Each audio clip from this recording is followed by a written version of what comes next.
Hey everybody, I'm Simeon with the Simeon Henderson Show, and I am excited because it's Wednesday night, 8 p.m., my favorite day of the week, and I'm so excited that you decided to watch the show and continue to support the show. We're always giving a voice to the people, and we are here to entertain, motivate, and educate you to simply be your best. Tonight's guest is super dope. Jordan Cole. She went to Seattle Pacific University, and she is a super dope woman. And you're going to find that out when she sits down and we talk about her. But let me talk about some hot topics. One hot topic is the Bulls. They've gotten off to a hot start and they're rolling. I'm super excited to see what this season's going to bring. But my Lakers, LeBron James is my man. As everybody knows, they've been off to a little rocky start, and my producer, Jose Perez, he's loving that. And I don't know if I do too much.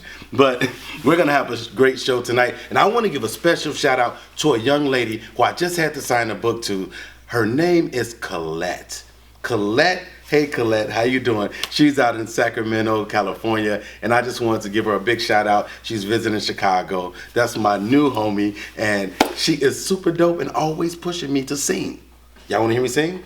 Next time. So we're going to get ready to start off the Simeon Henderson Show, and we're going to talk to Jordan about her success and how it landed her with some of the top companies, and she's dope. So let's kick off the Simeon Henderson Show.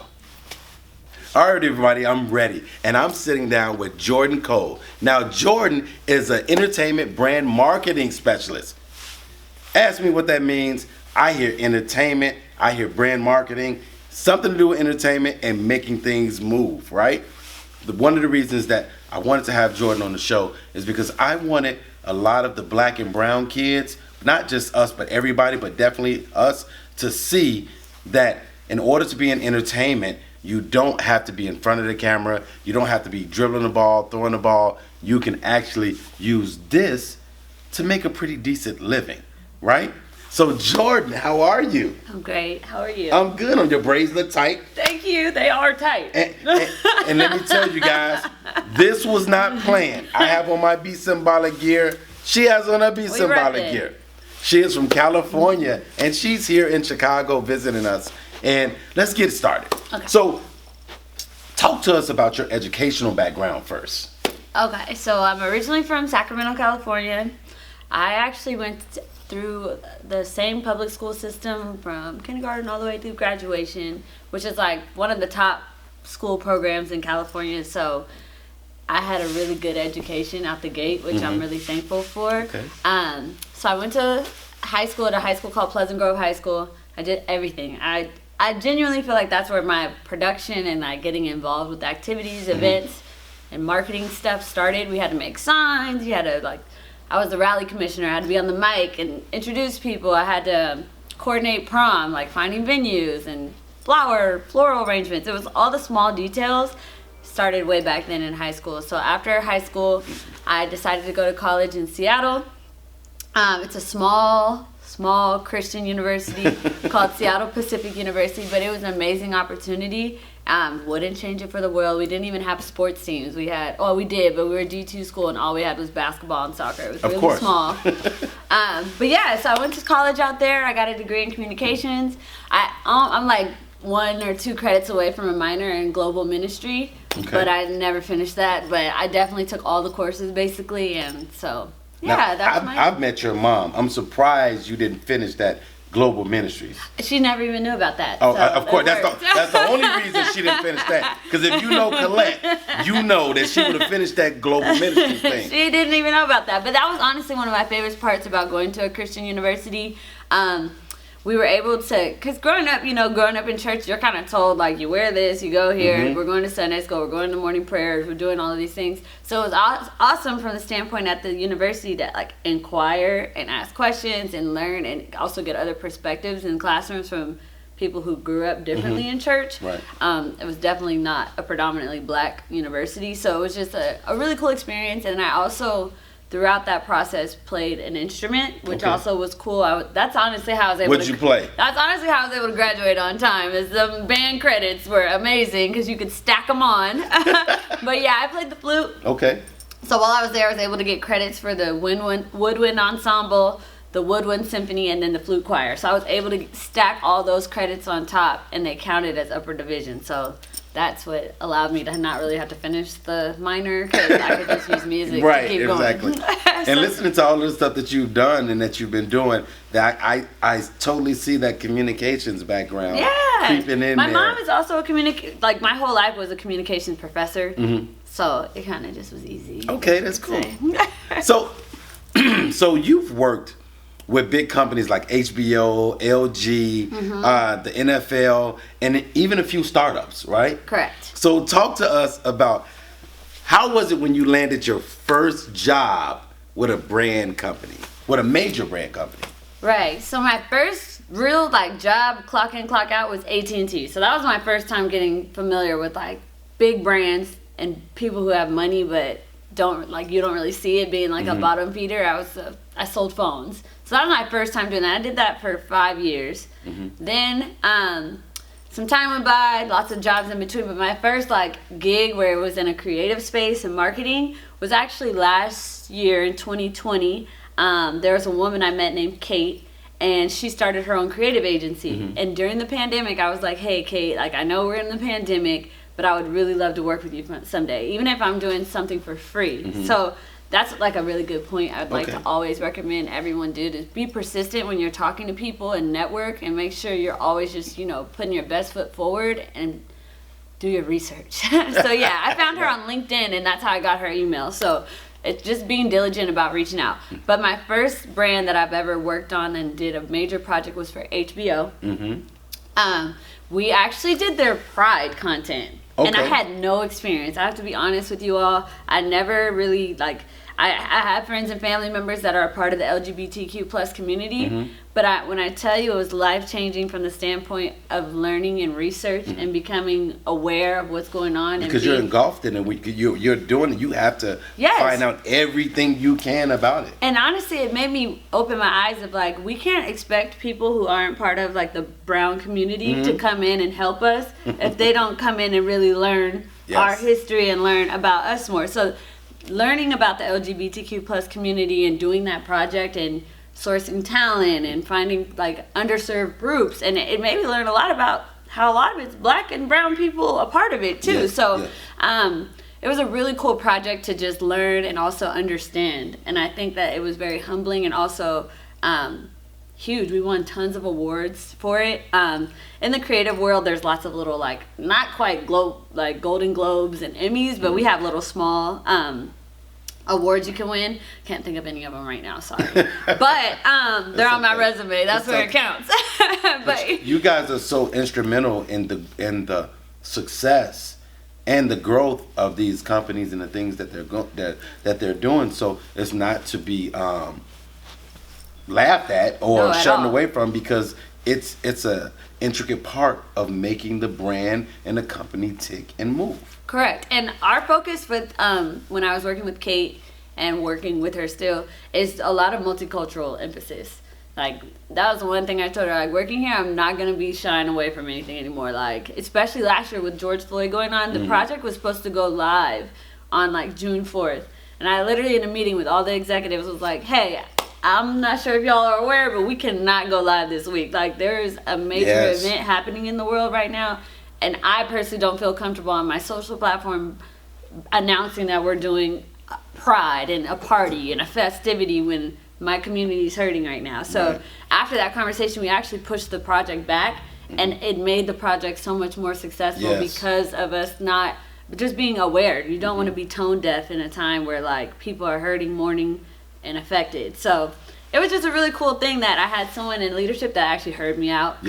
A lot of companies did it, and they ended up drowning in those moments where they weren't aware of what was going on. So that's my first brand. And kudos to you for speaking up. Oh yeah, all the time. She hates it, but I'm No, but sometimes you can be in that position and you'll be fearful of speaking up, and it can not only hurt the company, but it can hurt you and what you're trying to do as well. And I love these teachable moments, and this is a teachable moment I think for people. You as a black woman, a woman of color, being in these major brands and these companies, what was it like for you being able to speak up and stay true to who you are and not fold? I think that just comes from like one of my life mottos is I am light, and I wrote a paper about it in sophomore year of high school, and it's just stuck ever since. But I think you have to be a light in these spaces. Yes. It's also biblical, and it's also just relevant all the time. Of without light, you can't see. So I think there's times where you can do it appropriately, speak your mind. Sometimes where people go wrong is it's too aggressive. Yes. And I think that's where that communications degree comes into play, because you just kind of have to find ways to word things. I also have a really amazing tribe where I'll bounce ideas off of them first, like, hey, how should I position this or spin this? And a lot of my family members in LA specifically are in creative spaces, so it makes it easy to kind of have those dialogue, that conversation and dialogue of like, hey, you should flip it and say it like this. So I think it's just a matter of being the light and staying true to yourself, but also making sure that like if I don't say it, who will? Yes, you know? yes. And I don't know when someone like me is going to be in this room again. So I think that's probably. I appreciate that. I like that. I am light. Another thing I like to say is you can't have wet wood, right? You need your fire to burn bright. In order for your fire to burn bright, your wood can't be wet. So if your wood is wet, dry it off and heat up, okay? Because it's just one of those things where you're put in a position for a reason. Correct. You know, Agreed. and you have to understand that some of the keys to success is, I tell people all the time, you have to be selfish. And being selfish is not a bad thing. Because if you can't motivate self, if you can't help self, if you can't push self, how can you expect to push someone else? 100%. You Agreed. know? So now, let me ask this question. Okay. What was it like to work on things for the NFL? I played a little football in college and a little pro football. And so I want to know, what was that experience like for you? Because you get to see all of these amazing things. Yeah, my project that I'm probably most proud of was last February 2020 for Black History Month. I had the Los Angeles Rams buy a whole school, books, pizza, and had players, staff come and read to the kids. So that's probably and I literally built it myself, like create the little grid. Like I felt proud of it because I was like, this is really working, cool. So that was dope. It was really special too because a lot of times we're scared to ask people for things, and I just was sending cold emails out like, who wants to do something for Black History Month, and it worked. Yes. And I was just like, whoa, that's crazy, and it made a difference for those kids. It's a really small school in Inglewood called Warren Lane Elementary. It's honestly, it was actually going to close, and they were able to sign petitions to keep it open, but really small, underserved school. And they came through and made it happen. And to me, I think that was really special because, one, it was able to build that relationship. And two, it just showed me that, like, okay, these big brands aren't invincible. How a lot of times we feel like we can't touch it or we have to go small. And it was cool for me to see something a vision that came to mind go big. So, yeah, that was dope. And it was cool too because the players enjoyed it. Like, to this day, I still have kept in touch with some of the staff that I worked with. So that was that experience. Super dope. To my producers, Jose and Sheldon, I hope you're listening to this. This is now my friend. And because we're always working on doing something big and better for the show. And, you have to, I did a thing called Power of Partnership. There's power in partnership, right? So you have to not let these moments pass you by. And like Jordan said, you have to speak up. All right? Yeah. Shout out to my executive producer, Jamani Anamdi, and my producers, Jose Perez and Sheldon, my creative director. You're watching the Simeon Henderson Show, where we're giving a voice to the people. We're sitting here with Miss Jordan Cole. Hey. And she is super awesome, super dope. I hope you guys are getting something. I hope you got your pen and paper out because she's giving some good information about how she started and what she's been doing. But we're going to take a quick break, and we'll be right back to finish up this interview with the awesome Jordan Cole. Hey, it's America's favorite personality, your Chicago Fly Guy. And guess what? I'm bringing you the top 5 things that Mama used to say. Number 5, watch your tone. Who you think you talking to? I'm not one of your little nappy head friends. Number 4, boy, stop all that crying. Hush! Before I give you something to cry about. Number 3. Now, when we get in the store, don't ask for nothing. Don't touch nothing. Cause you ain't getting nothing. Number 2. Turn off all these lights. I can't pay the bill now. You're gonna be sitting up in here in the dark. The number 1 thing that mama used to say is, you know, the all-time favorite. I brought you in this world and I'll take you out.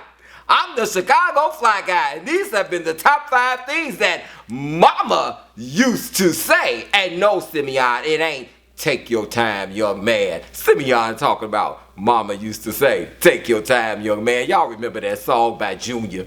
I'm the Chicago Fly Guy. These have been your top 5. All right, everybody, we're back with the Simeon Henderson Show, where we're giving a voice to the people, and I hope you enjoyed our Chicago Fly Guy, because he is hilarious. He came on during the break, and he always gives you the top 5 things that you need to know right here on the Simeon Henderson Show. He is hilarious, and we love him here. So now I want to tell you guys this. I always talk about teachable moments and things like that. I'm talking to Jordan. So one of the things about the show is we always want to enlighten you and educate you about so many different things going on in the world and what people are doing. That's why it's called Giving a Voice to the People. So I was in my bike kettle class. You guys know I take bike kettle with my man Quentin and the crew. So she's been in town from California, and we met at the bike kettle class. And so she liked the gear. I made sure she got hooked up with the gear, and I just decided to ask Jordan, what do you do for a living? What are you doing here? And she started telling me about what she does in the entertainment business and working in marketing. And I'm like, oh my God, people need to hear this, because they need to see that you can be successful in entertainment in other ways besides being in front of the camera or dribbling the ball or throwing the ball or rapping and all of that. There's other facets to the game. So speaking on that, you've done a plethora of things, and I want you to talk to us about what's been your experience working for HBO.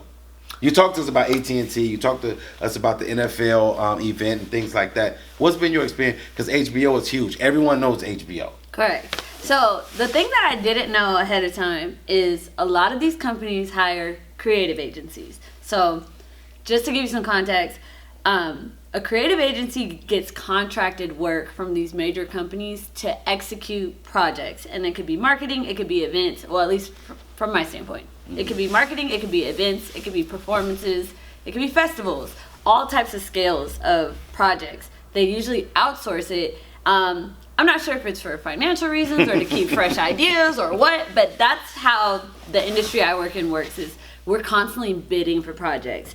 And one of the things I thought was really cool about HBO is Kate, the lady I mentioned earlier, she had connections with HBO, and so with her starting the brand new agency and me being a part of the core team, there was literally 5 of us. Now the company has grown to like 30 something employees, so it's kind of cool to like grow and be a part of something like that. But being part of HBO, one of the things I learned a lot about was budgets. These companies got money, okay? So that part was really interesting, and like I think it's really important that you don't limit yourself when it comes to these budgets. Like if you're worthy and you bring what you need to the table, ask for what you feel worth and what you deserve. So that's number 1, or probably 2. I'm going through a lot, but no, it's good. I need this. Right. My team, we need this. And it's something we've been talking about. Yeah, the other thing that's really cool too is just professionalism. If you don't already have someone on your team that's like able to be a copywriter or build out presentations and decks, I recommend either hiring someone or find someone that can make you look as polished as possible, because I haven't seen such beautiful works of decks and presentations until I started working with HBO. Wow. It's required because you're competing against some of the biggest people in the game, and you're also doing work for shows like Insecure or shows like Selena and Chef, or documentaries that come out. So that to me was really cool to learn about creative agencies. But the Shameless is on there too, right? Nope, Shameless is on That's Netflix. Netflix. Yeah, But didn't it start off on HBO or Showtime or something? It's a different network. I don't know which network, but it's not HBO. Okay, but it didn't start off on Netflix. When you're on HBO, you gotta know what shows are on there, and that ain't one. And I'm not. I've had a show on HBO before. Okay. What show? A movie. One of our movies showed on there. What was it called? Now I can't. It was like 15 years ago. Well, you have to let me know. You have to let me know for sure. But the other thing that was really cool that I specifically worked on as a producer was media kits. Okay. So the new way of marketing now is we send kits to people. So it's like Simeon gets a package like, oh my gosh, HBO sent me something today. Let me open this up and tell you guys about their new show. And we bank on that. Mm-hmm. We literally bank on the earned media value that comes from that. And so you have to make sure there's a return on investment always happening. Okay. And like that everything looks polished when it arrives on people's doorsteps. And that basically you have to find a way to take a show and create physical items that help you feel like you're attached to the show. Wow. So it's kind of a cool concept, but it's also new with Instagram and social media, TikTok, all those things, because people make really cool content. Yeah. Like if I'm giving you a bunch of cooking supplies and you're using it and cooking and stuff, that's branding for the show. Yes, it is. Yes. So that could be something like even just down to like merch, obviously, with this. But if one of your big points is educate, you could find a way like what physical item would you give that connects to education? And that's something you have to, not saying you need to pick it right now, but that's something you would sit with your team and really create like, all right, what would communicate our brand without just saying it? And people touch and feel and interact. So that was that's like a big moneymaker is doing kits for HBO and involving ourselves with that book of business. So with COVID, kits actually kept us floating. Yes. Because we were able to just send things to people instead of having to do physical events. And I think that being able to navigate through the pandemic, kits were helpful. So that's dope. Yeah. I could see my producer Jose wheels turning. No, because I'm telling you, see, everyone has their strong points, and people know he's always talking about, and we've been on that big time now about the marketing. What can we do? How can we build a brand? How can we do? And he's always talking about this, and so I know he's like, see, I told you, and I'm with him because you have to grow. But if you don't know, you have to find and surround yourself with people you can learn from. That's why Jordan is on the show today, so she can teach us some things. I'm not saying just us. I'm talking about us, right? And let me ask you this. Okay. So talk to us really quick about fulfilling your purpose and your passion for helping and educating people of color about how they can be successful in marketing, in entertainment, and marketing of entertainment. Got it. So one of my biggest things is, even with my like young cousins and friends that I mentor, my biggest thing is being aware of what's out there. I think for the longest we've been told to go to a job, clock in, clock out, or be that person that's in entertainment that's the face of it. Whereas a lot of times we just don't know. It's like ignorance is what's holding us back. Yes. So for me, as much as I can, I want to teach people about creative jobs because they exist. Where all you do is give your ideas and someone markets off of it, or you are able to produce it into life. Yes. One of my mentees today was like, am I behind schedule? Like, I'm 22, and I'm like, you're already ahead of me because you know about this role. Exactly. Now, I'm 28, about to be 29. I'm just getting started. Right. Well, I mean, I'm in it a little bit, but like to start back then, I would be so much more ahead. So my biggest thing is education of like, hey, this type of role even exists. Also, just liking what you do. I think a lot of times we're forced to be like, oh, we have to go down this certain path when it comes to careers, but it's okay to pivot. I think that's really important to get into creative. When I left AT&T, I actually took like the biggest pay cut, and I gave myself 2 years. I'm like, all right, you got to figure it out. And betting on yourself and just knowing your strong suits of communication, networking, like I mentioned earlier in the show, those are things that are really important. But I think researching like, okay, what is something I enjoy doing? I'm not saying you always have to monetize off it, but I think it's really important to, you don't have, every day is not going to be a breeze, but I think it's really important that work feels like you're being productive and like making a difference. And so when you talked about helping and supporting people of color, all my projects, anytime I'm finding talent, anytime I'm finding a brand to work with, anytime I'm trying to do some sort of partnership, I predominantly only use people of color.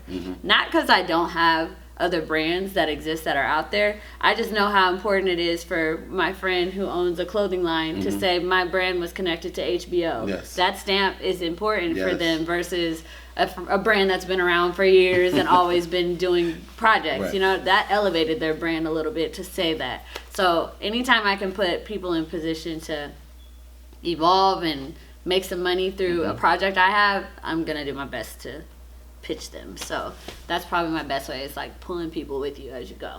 Man, guys, we could keep going on and on and Forever. on, but our time is up. And Jordan, you've given us a wealth of information. Yes. And you have inspired people I know that's watching the show. And I want to thank you so much for taking the time to Yes. sit down. And I'm grateful because I've learned so much. And I'm glad that we became friends because now I can pick your brain and continue to send you gear. I'm gonna keep seeing you in spin too. Man, please.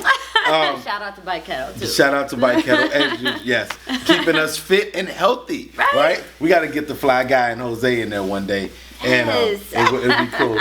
So thank you so much. No, thank you. This was beautiful. I appreciate you. I Yes. appreciate you. Tell Thank you, everybody. Do me a favor. Just give them a quick word of inspiration. Let me see. Honestly, just really make sure to be a light in the world. Like I mentioned, making your presence known and just being your authentic self is probably my number one recommendation, just because it'll get you where you need to be, and what's for you is for you. That's it. And I want to say this. I love your confidence. Thank you know you. why? Because confidence equals victory. Hello. Okay? Remember that confidence victory. equals victory. So everybody, you're watching the Simeon Henderson Show where we're giving a voice to the people. I want to give a big thank you to my executive producer, Jamani Anamdi, Jose Perez, and Shelton Smith, our creative director, and your Chicago Fly Guy. And it's been a blast. You enjoy the rest of your night. Thank you to my girl, my homie. Jordy. I'm going to call her JC. Yeah. Because you know black people are always giving us nicknames, right? For sure. So we'll see you next time on the Simeon Henderson Show. And remember, be symbolic, simply your best.